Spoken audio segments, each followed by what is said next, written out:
Ben ritrovati, eccoci con una nuova ricetta. Oggi un dolce super semplice, la torta al grano saraceno, che è super adatta anche per chi sta portando avanti una dieta priva di glutine. Gli ingredienti sono il grano saraceno, 250 grammi, a cui io ho già aggiunto sia una bustina di lievito che una di vanillina e un pizzico di sale, 250 grammi di burro che lasceremo un po' ammorbidire a temperatura ambiente, 250 grammi di zucchero e 250 grammi di mandorle che adesso andrò a tritare. 6 uova e questo è tutto per quanto riguarda l'impasto. Avremo poi bisogno di una marmellata per la farcitura. Io di solito uso una marmellata che abbia un po' una base acidula, quindi o ribes o mirtilli, però ovviamente potete usare quella che vi piace di più. Una volta che il burro si sarà ammorbidito e che avremo tritato le mandorle, basterà unire tutti gli ingredienti insieme e amalgamare bene. Io userò la planetaria per comodità utilizzando la cappa. Ecco l'impasto pronto, è davvero molto soffice, c'è un profumino delizioso. Adesso andremo a versarlo in una tortiera da 26 cm. Io ho messo sul fondo della carta forno e ai lati ho imburrato e infarinato ovviamente sempre con farina di grano saraceno.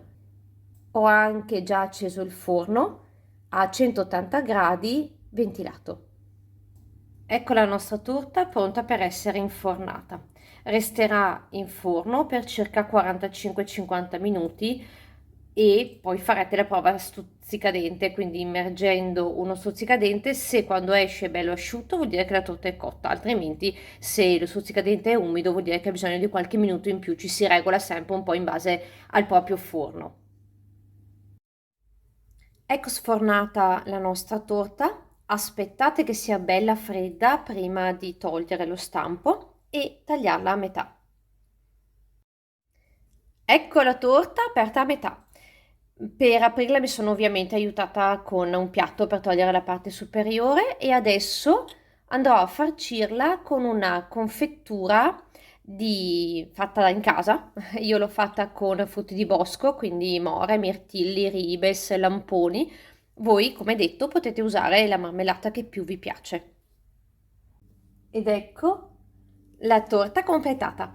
Io ho messo un vasetto intero da 250 grammi perché a me piace che si senta proprio la marmellata, che ce ne sia e in abbondanza. Potete servirla semplicemente così oppure spolverandola con lo zucchero a velo. Mi raccomando, in caso fatelo all'ultimo minuto perché altrimenti la torta tende ad assorbire lo zucchero e quindi l'effetto un po' si perde.